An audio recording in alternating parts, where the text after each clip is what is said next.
Assalamualaikum warahmatullahi wabarakatuh. Perkenalkan, nama saya Zamzam Taufik Rozi. Saya dari Universitas Negeri Surabaya yang mengampu program studi S1 Manajemen Pendidikan dengan nomor induk mahasiswa 24010714090. Pada kesempatan kali ini, saya akan memaparkan teori dan model tahapan kebijakan pendidikan menurut para ahli kebijakan. Oke.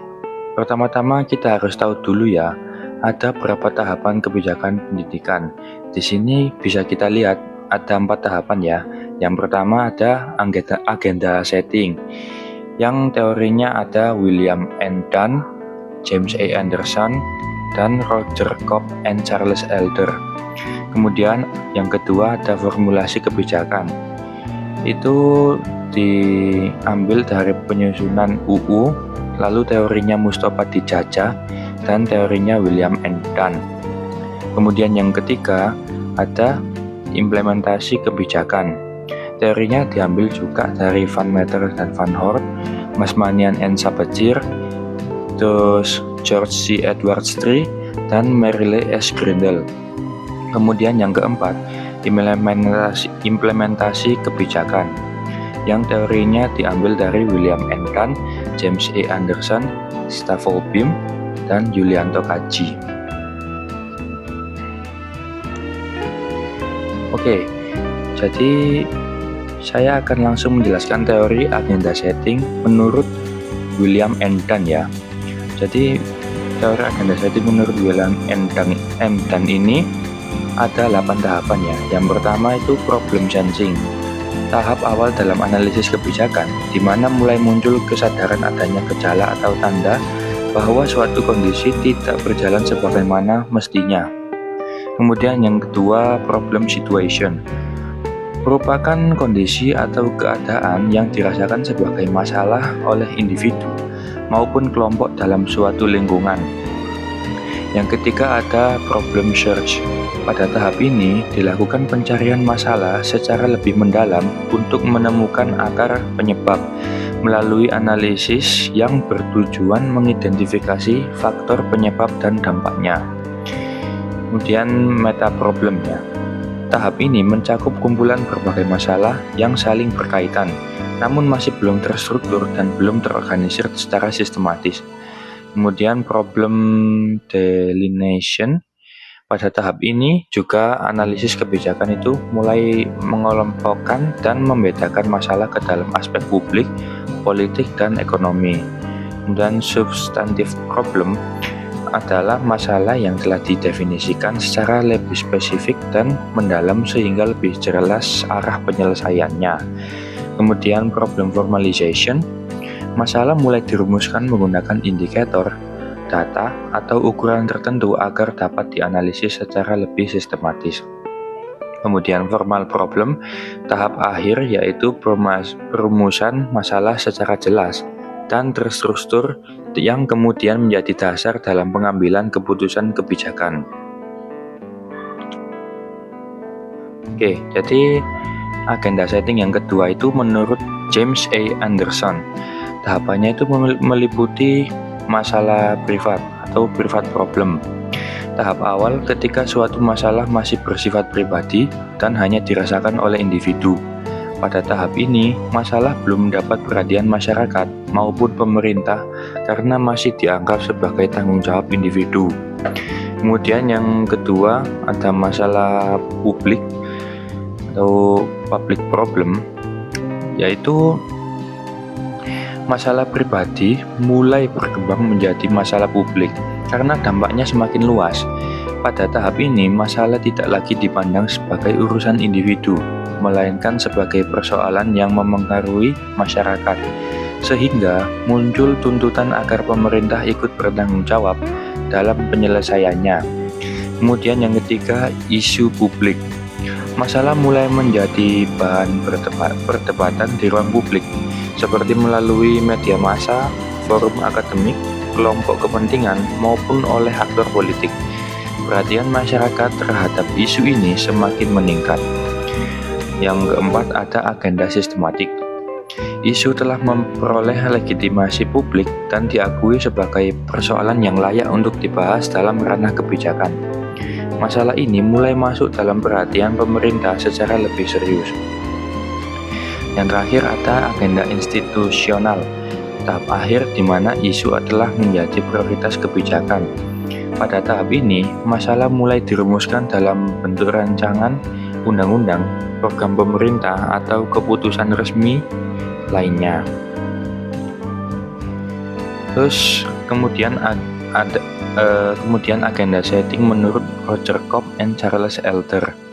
Tahapannya meliputi agenda universe, merupakan tingkatan paling dasar yang mencakup seluruh ide, keresahan, masalah, atau gagasan yang ada dalam masyarakat.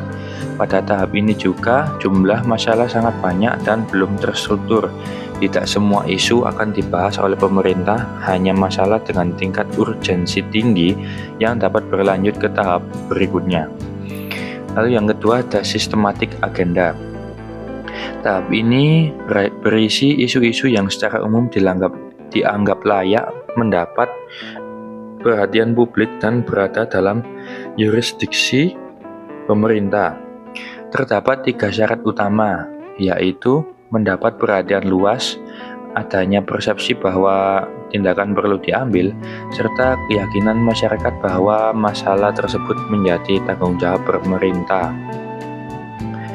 Kemudian yang C, agenda resmi atau institusional. Nah, pada tahap ini, isu sudah dibahas secara resmi dan serius oleh para pengambil keputusan. Hal ini dapat terlihat dalam bentuk draft rancangan undang-undang, agenda rapat kabinet, atau kalender legislasi. Yang terakhir, agenda keputusan merupakan tahap akhir di mana isu-isu dalam agenda institusional dipilih kembali untuk ditetapkan menjadi keputusan hukum atau tindakan konkret. Nah, pada tahap ini tuh pemerintah sudah siap mengambil keputusan secara resmi. Lalu kita lanjutkan ke teori formulasi kebijakan. Yang pertama dari penyusunan UU. Tahapannya yaitu perencanaan. Nah, tahap awal yang dilakukan dengan menentukan masalah atau isu yang akan diatur dalam undang-undang.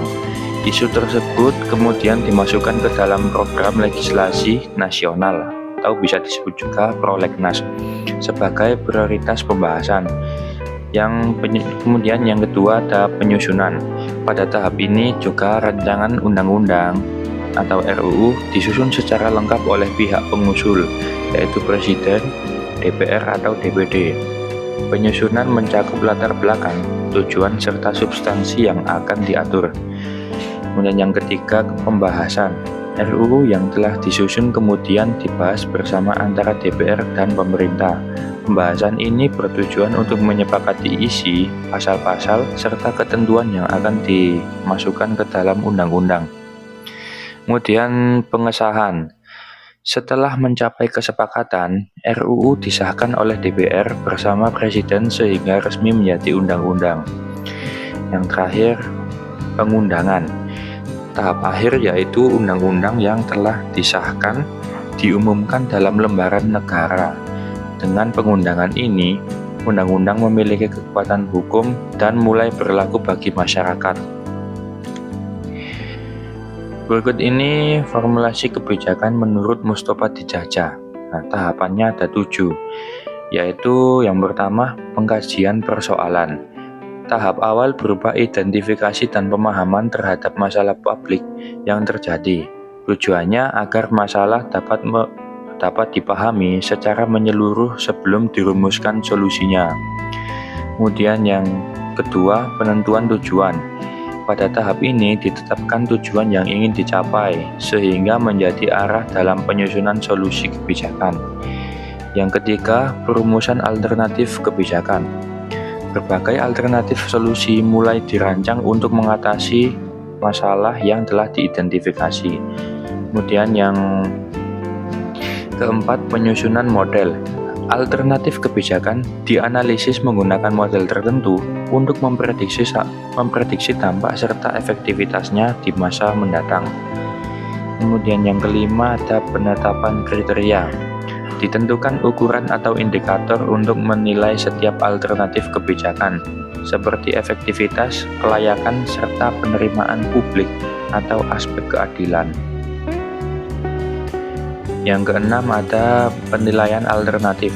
Setiap alternatif kebijakan dibandingkan berdasarkan kriteria yang telah ditetapkan guna mengetahui kelebihan dan kekurangannya. Yang terakhir, perumusan rekomendasi.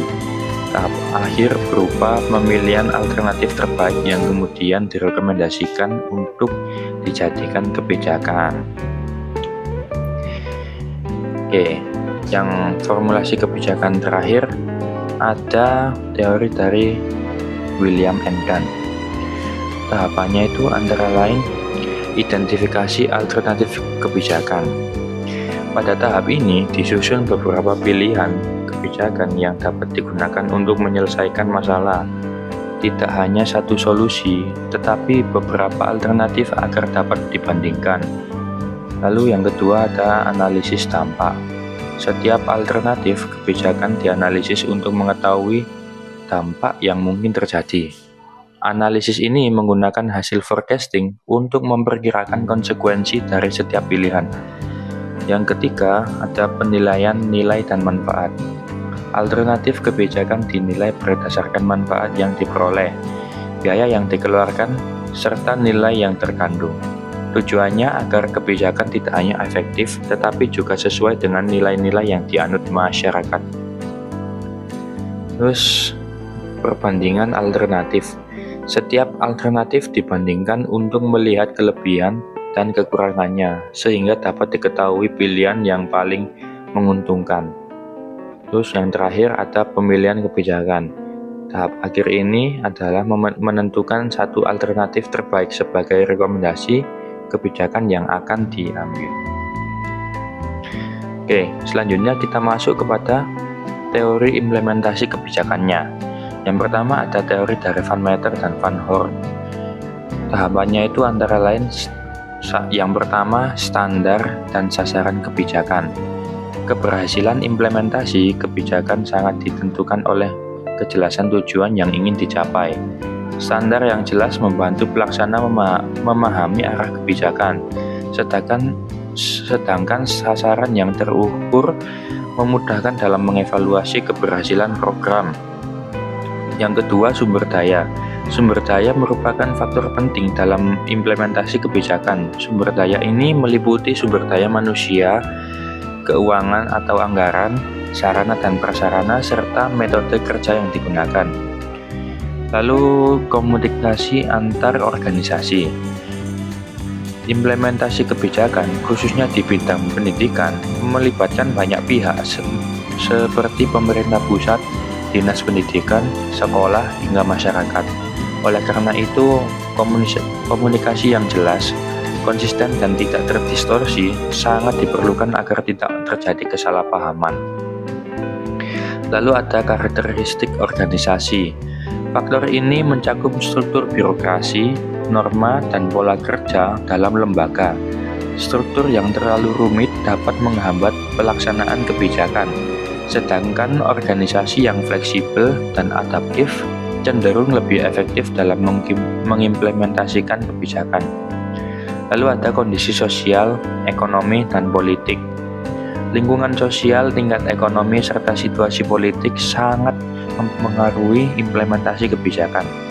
Kondisi yang mendukung akan memperlancar pelaksanaan, sedangkan kondisi yang kurang kondusif dapat menjadi hambatan.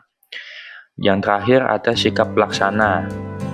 Pelaksana kebijakan harus memiliki pemahaman, kemampuan, dan kemauan untuk menjalankan kebijakan. Tanpa ketiga hal tersebut, implementasi kebijakan itu tidak akan berjalan secara optimal.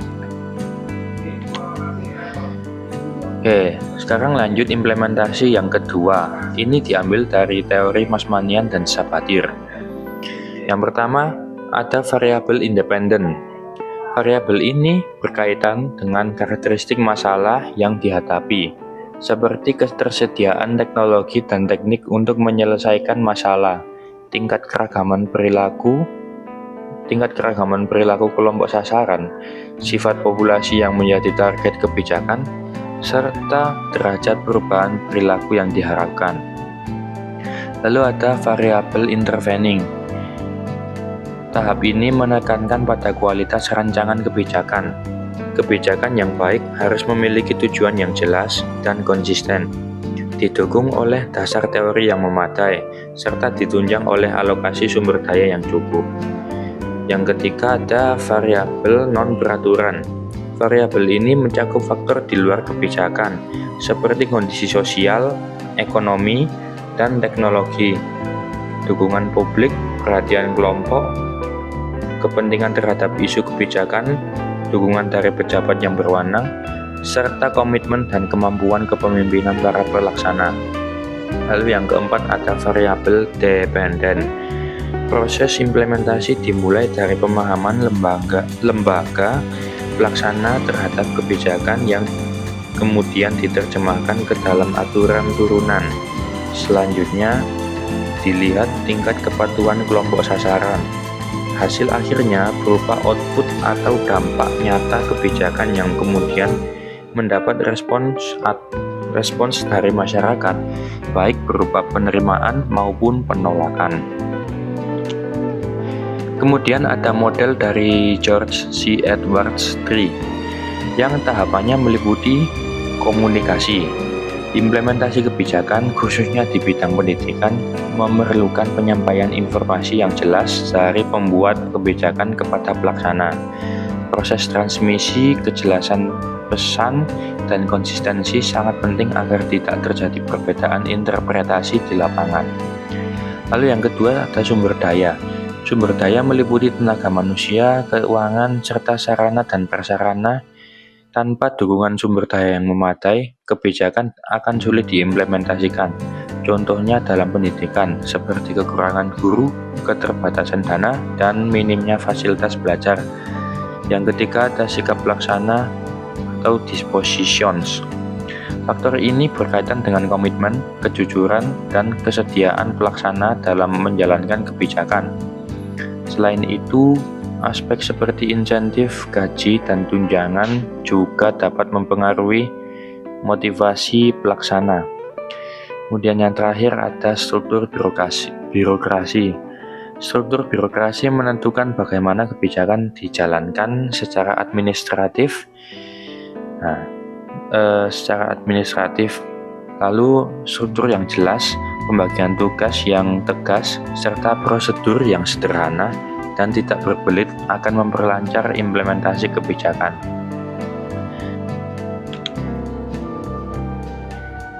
Lalu yang terakhir ada teori implementasi kebijakan dari Merrill S. Grindle.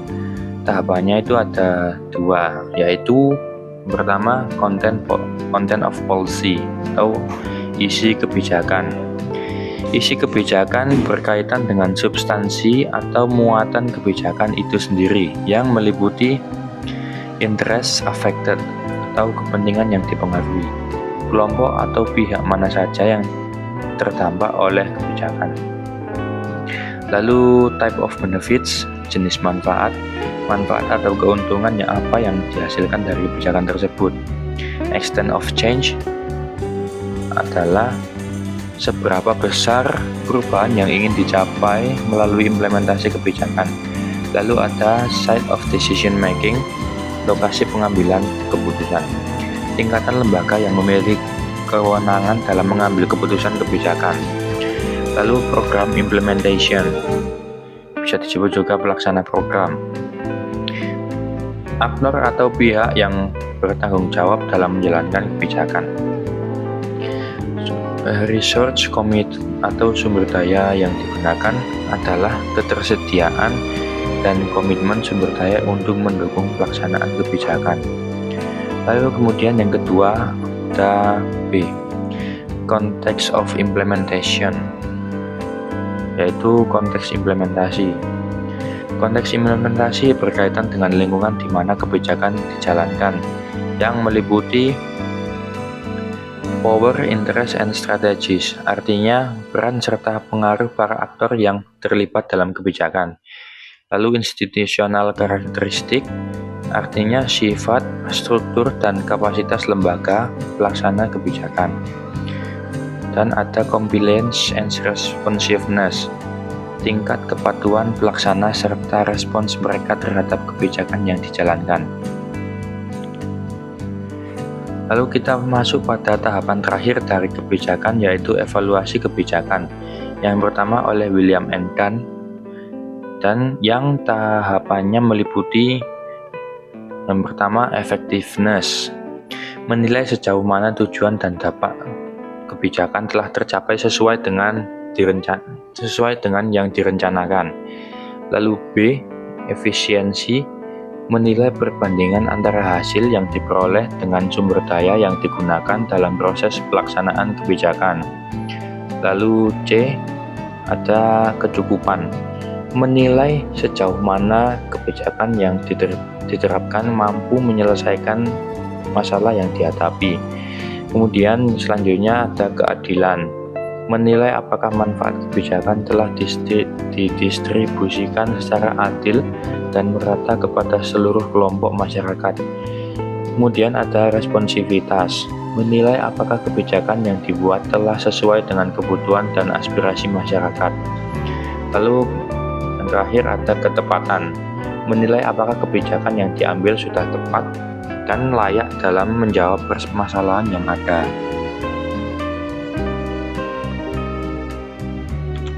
Kemudian ada teori evaluasi kebijakan dari James A. Anderson.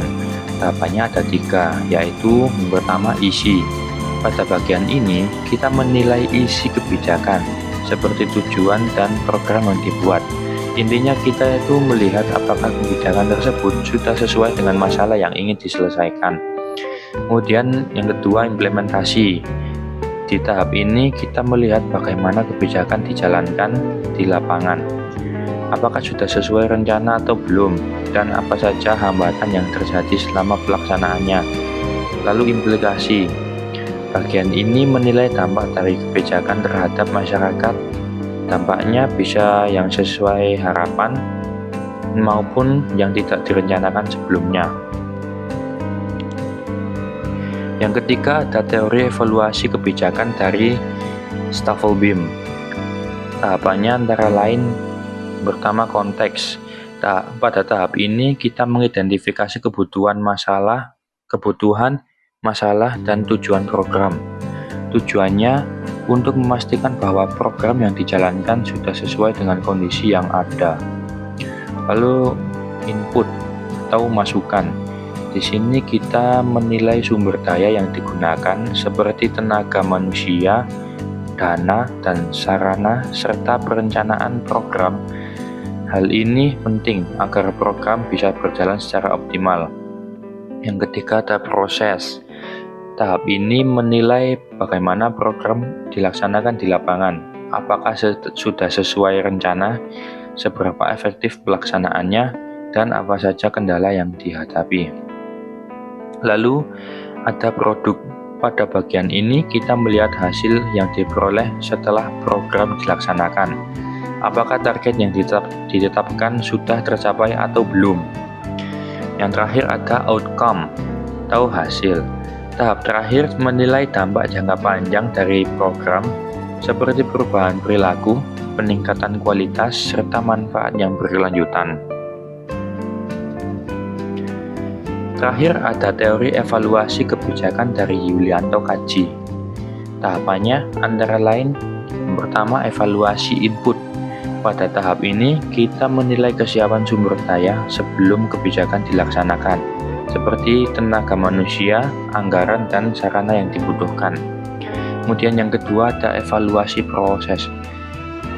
Kita itu menilai pelaksanaan kebijakan secara langsung di lapangan. Tujuannya untuk melihat apakah sudah sesuai dengan rencana dan prosedur, serta mengidentifikasi hambatan yang muncul selama pelaksanaan. Kemudian yang terakhir ada evaluasi output atau outcome. Tahap ini menilai hasil akhir dari kebijakan, apakah tujuan yang ditetapkan sudah tercapai, serta bagaimana dampak dan manfaatnya bagi masyarakat. Lalu kita sudah selesai pemaparan materinya, dan terima kasih sudah menyimak video ini sampai selesai. Semoga penjelasan tentang kebijakan publik mulai dari agenda setting, formulasi, implementasi, hingga evaluasi bisa menambah pemahaman kalian. Jangan lupa untuk like, komen, dan subscribe agar tidak ketinggalan konten pembelajaran lainnya. Sampai jumpa di video selanjutnya.